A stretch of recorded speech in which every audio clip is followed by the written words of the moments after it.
In this video, I'll talk about whether privacy coins can be profitable. Don't forget to subscribe. Let's head into it. Cryptocurrencies. Cryptocurrencies are designed as an alternative to sovereign currencies that are overseen by a central bank. Instead, they work as a network. Anyone familiar with peer-to-peer file sharing, such as BitTorrent, will be familiar with the concept. In a nutshell, each user has a wallet of coins, which can be stored on software or hardware, and which has a unique public identity number or key. Users can send coins to other wallets.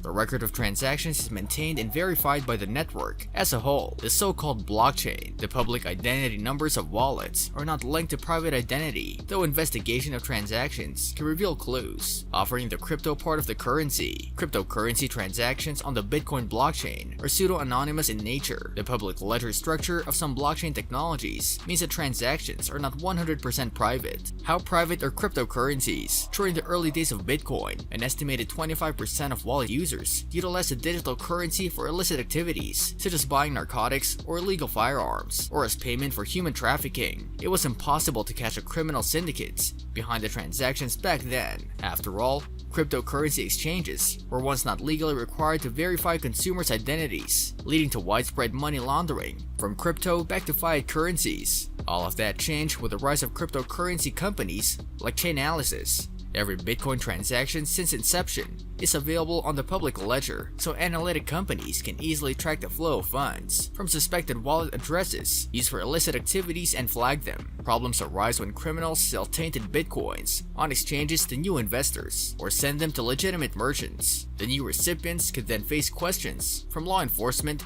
despite being oblivious to the whole ordeal. This fundamental flaw has led to the rise of privacy coins. Privacy coins. Designed for maximum confidentiality, privacy coins take the pseudonymous benefits of cryptocurrency a step further. Not only do these coins attempt to hide the identities of their holders, but they also differ from regular cryptocurrencies by deliberately concealing wallet addresses and transaction amounts. Privacy coins are equal and fungible by default. Despite using a public blockchain network, they obscure the participant's identity and transaction amounts. Fund transfers therefore become untraceable, ensuring that no coin could become tainted due to its history. What's more, privacy coins are far more cost efficient, take less time, and are more eco-friendly than Bitcoin. Different methods to techniques used to increase privacy include conjoin. This works by mixing tokens from multiple senders into a single transaction before distributing them to new end-user addresses as a part of its private send feature. ZK snarks. Through ZK snarks or zero-knowledge proofs, Zcash users send tokens without revealing who they are, how much they're sending, or who they're sending it to. It's this ZK snarks feature that allows the transaction to be validated without sharing any identifiable details. Stealth addresses. Among other methods, Monero uses a system of stealth addresses to make those sending and receiving transactions entirely anonymous, while employing a more complex dual key protocol. This tech involves creating a new, password-protected anonymous address for every transaction, a stealth address. The biggest privacy coins. The most popular privacy coin right now is Monero, with a market cap of $4.2 billion.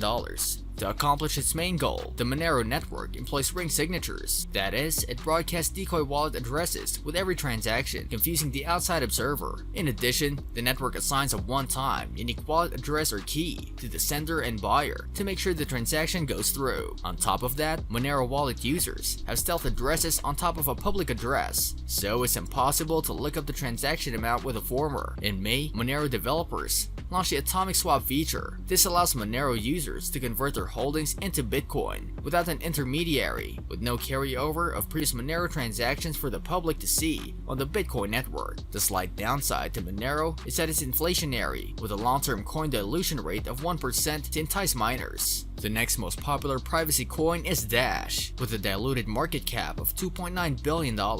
Unlike Monero, there's a maximum supply cap of 18 million coins, with about 11 million already mined, making it deflationary. It's also optional to send money via the public network. Meanwhile, the private network breaks down each transaction into multiple smaller denominations and then shuffles wallet addresses with the other users, who also have had their transactions broken down to shield them from the public eye. The third most popular private coin is Zcash, with a diluted market cap of $2.2 billion.